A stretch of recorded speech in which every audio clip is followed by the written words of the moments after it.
अस्सलाम वालेकुम मेरे प्यारे दोस्तों। आज हम हज़रत इब्राहीम अलैहिस्सलाम का किस्सा सुनाएंगे। आपका ज़िक्र कुरान शरीफ में 68 जगह आया है। हज़रत इब्राहीम अलैहिस्सलाम बहुत ही बड़े नबी गुज़रे हैं। दुनिया में जब बुत परस्ती का जोर हो गया, लोग बुतों को बनाते हैं और ख़ुद उनकी पूजा करते हैं। हज़रत इब्राहीम अलैहिस्सलाम के वालिद भी बुत बनाते थे और बुतों को खुदा समझते थे। हज़रत इब्राहीम अलैहिस्सलाम अभी बच्चे ही थे। वे देखते हैं कि मेरे वालिद और दूसरे लोग खुद ही मिट्टी और लकड़ी से बुतों को बनाते हैं और फिर उनको खुदा समझते लगते हैं। वे हैरान हुए कि किस कदर बेवकूफ़ हैं ये सब लोग कि इन बेजान मूर्तियों को खुदा समझ रहे हैं। हज़रत इब्राहीम अलैहिस्सलाम उन लोगों से कहते हैं कि तुम लोग क्यों इन बुतों को पूजते हो? वे तुम्हें ना कोई नफ़ा दे सकते हैं ना नुकसान। मगर वे जवाब देते हैं कि जो हमारे बाप दादा करते हैं वही हम कर रहे हैं। एक रोज़ उन लोगों का शहर से बाहर कोई बड़ा मेला हुआ। ये सब लोग उस मेले में शरीक होने शहर चले गए। हज़रत इब्राहीम अलैहिस्सलाम उस मेले में ना गए। उनके पीछे हज़रत इब्राहीम अलैहिस्सलाम मुल्क के बड़े बुत खाने में गए और वहाँ के सब बुतों को तोड़ डाला सिवाय एक सबसे बड़े बुत के। और कुल्हाड़ी जिससे सब बुतों को तोड़ा था वे उस बड़े बुत के कंधे पर रख दी, जिससे ये मालूम होता था कि ये सब उसी ने तोड़े हैं। लोग जब वापस आए और उन्होंने बुतों की ये दुर्गत देखी कि किसी का सर नहीं है तो किसी का पैर नहीं है, तो बहुत गुस्सा हुए कि यह हरकत किसने की है। सबने सुबह हज़रत इब्राहीम अलैहिस्सलाम पर किया कि वही बुतों को बुरा कहते थे और मेले में भी नहीं गए। यह आखिर उनको बुलाकर पूछा कि ये बुत किसने तोड़े हैं। हज़रत इब्राहीम अलैहिस्सलाम ने जवाब दिया कि मुझसे पूछने के बजाय अपने खुदाओं से क्यों नहीं पूछते हैं जिनकी तुम इबादत करते हो कि उनको किसने तोड़ा है, वे खुद बता देंगे। इन लोगों ने जवाब दिया कि आपको मालूम है कि ये बोल नहीं सकते। हज़रत इब्राहीम अलैहिस्सलाम ने कहा कि फिर तुम ऐसे बेकार खुदाओं की पूजा करते हो।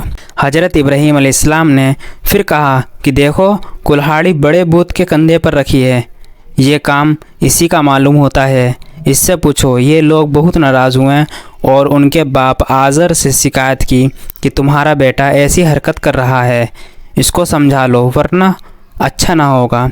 हज़रत इब्राहीम अलैहिस्सलाम ने अपने बाप को भी समझाया और बुत परस्ती से मना किया और अर्ज़ किया कि ए बाप, मैं डरता हूँ कि तुम पर खुदा का कोई अजाब नाजिल ना हो। इस पर उनके बाप बहुत सख्त नाराज़ हुए और कहा कि आइंदा तूने मुझसे कोई ऐसी बात कही तो मैं तुझे संसार कर दूँगा। और कहा कि तू मेरे पास से हमेशा के लिए चला जा। आपने बाप को सलाम किया और कहा कि मैं चला जाता हूँ, लेकिन तुम्हारे लिए मग़फ़िरत की दुआ करता रहूँगा। फिर क्या हुआ? वहाँ के बादशाह नमरूद को, जो बहुत जालिम और बुत परस्त था, इन सब बातों का पता चला कि आज़र का बेटा इब्राहीम लोगों को बुतों की पूजा से मना करता है और एक खुदा की दावत देता है। तो उसने उनको अपने दरबार में बुलाया और आपसे झगड़ने लगा। हज़रत इब्राहीम अलैहिस्सलाम ने फरमाया कि मेरा खुदा तो वही है जो मारता भी है और जलाता भी है। नमरूद ने कहा, मैं भी मार सकता हूँ और जला सकता हूँ।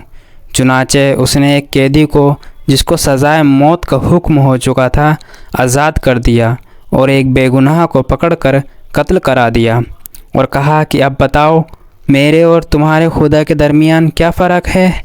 हज़रत इब्राहीम अलैहिस्सलाम ने कहा कि मेरा रब हर रोज़ सूरज मशरिक़ से निकालता है, तुम उसे मगरिब से निकाल दो। इस पर नमरूद लाजवाब हो गया और हुक्म दिया कि इब्राहीम अलैहिस्सलाम को ज़िंदा जला दिया जाए। चुनाचे बहुत सी लकड़ियाँ इकट्ठी की गईं और इनमें आग लगाई गई। जब आग बहुत भड़क उठी और उसके शोले आसमान की खबर लाने लगे तो हज़रत इब्राहीम अलैहिस्सलाम को इसमें फेंक दिया गया, मगर वे आग खुदा के हुक्म से ठंडी हो गई और आपको आग से कोई तकलीफ़ नहीं पहुंची। इस तरह जो लोग अल्लाह ताला के कहने पर चलते हैं, अल्लाह पाक उनको हर तकलीफ़ से बचा लेते हैं। हज़रत इब्राहीम अलैहिस्सलाम अल्लाह के हुक्म से हज़रत हाजरा और अपने बच्चे हज़रत इस्माईल अलैहिस्सलाम को, जो अभी पैदा हुए थे, ایک ایسی جگہ چھوڑ آئیں جہاں دور دور تک آبادی نہ تھی اور نہ پانی تھا اور نہ کوئی درخت تھا۔ حضرت ہاجرہ نے حضرت اسماعیل علیہ السلام کو ایک پتھر کے سایہ میں لٹایا اور خود پانی کی تلاش میں ادھر ادھر دوڑیں، لیکن پانی نہ ملا۔ خدا کی قدرت سے جہاں حضرت اسماعیل علیہ السلام ایڑیاں رگڑ رہے تھے وہاں پانی کا چشمہ پھوٹ نکلا، جو آج تک زمزم کے نام سے مشہور ہے، اور حضرت ہاجرہ جہاں دوڑی تھیں اسے صفا و مروہ کہتے ہیں، جہاں جا کر آج حاجی اسی طرح دوڑتے ہیں۔ حضرت اسماعیل علیہ السلام کچھ بڑے ہوئے تو حضرت ابراہیم علیہ السلام کو اللہ کی طرف سے یہ حکم ہوا کہ اپنے بیٹے اسماعیل علیہ السلام کو میری راہ میں قربان کر دو۔ چنانچہ آپ نے حضرت اسماعیل علیہ السلام کو یہ بات بتائی۔ حضرت اسماعیل علیہ السلام نے کہا کہ ابا جان، اللہ تعالیٰ آپ کو جو حکم دے رہا ہے اس کو ضرور پورا کیجیے، آپ انشاءاللہ مجھے ثابت قدم پائیں گے۔ چنانچہ حضرت ابراہیم علیہ السلام اپنے بیٹے اسماعیل علیہ السلام کو ذبح کرنے کے لیے لے کر چلے اور جنگل میں لے جا کر ان کو الٹا لٹایا اور اپنی آنکھوں پر پٹی باندھ لی کہ کہیں بیٹے کی محبت اللہ کے حکم کو پورا کرنے سے نہ روکے، اور گلے پر چھری چلا دی۔ اسی وقت آواز آئی کہ اے ابراہیم، تو نے ہمارے حکم کو سچا کر دکھایا۔ اور جب حضرت ابراہیم علیہ السلام نے آنکھوں سے پٹی کھولی تو حضرت اسماعیل علیہ السلام کی بجائے ایک دمبا ذبح کیا ہوا پڑا تھا۔ اسی واقعہ کی یاد میں مسلمان ہر سال قربانی کرتے ہیں۔ حضرت ابراہیم علیہ السلام اور حضرت اسماعیل علیہ السلام کی زندگی سے ہم کو بہت سبق ملتے ہیں۔ حضرت ابراہیم نے ہم کو سکھایا کہ اللہ کی رضا کے لیے ماں باپ کو چھوڑا جا سکتا ہے، اپنے ملک اور برادری کو خیر باد کہا جا سکتا ہے، اپنے بچے اور بیوی کو جنگل میں بے شریا و سامان چھوڑ کر ان سے بھی پیٹ پھیری جا سکتی ہے۔ اللہ تعالیٰ اگر کسی مسلمان کا امتحان لیتے ہیں اور اس میں وہ کامیاب ہو جاتا ہے تو اللہ تعالیٰ اس کو پھر اور زیادہ نعمتیں دیتے ہیں۔ جب حضرت اسماعیل علیہ السلام جوان ہوئے تو حضرت ابراہیم علیہ السلام اور حضرت اسماعیل علیہ السلام نے مل کر خانہ کعبہ کو دوبارہ تعمیر کرنا شروع کیا، اور جب حضرت ابراہیم علیہ السلام نے اللہ تعالیٰ سے دعا کی، اے میرے رب، اس شہر کو لوگوں کے لیے امن کی جگہ بنا دے، مجھے اور میری اولاد کو بتوں کی پوجا سے بچائیں، جہاں کھیتی نہیں ہوتی تیرے عزت والے گھر کی خاطر آباد کیا ہے، تاکہ اے میرے رب یہ نماز پڑھیں، تو لوگوں کے دلوں کو ایسا کر دے کہ ان کی طرف جھکے رہیں، اور ان کا اے پروردگار جو بات ہم چھپاتے ہیں ظاہر کرتے ہیں تو ان سب کو جانتا ہے، اور خدا سے زمین و آسمان میں کوئی چیز چھپی ہوئی نہیں ہے، اور میرے رب تو مجھ کو توفیق دے کہ میں تیری نماز پڑھتا رہوں اور میری اولاد بھی نماز پڑھتی رہے۔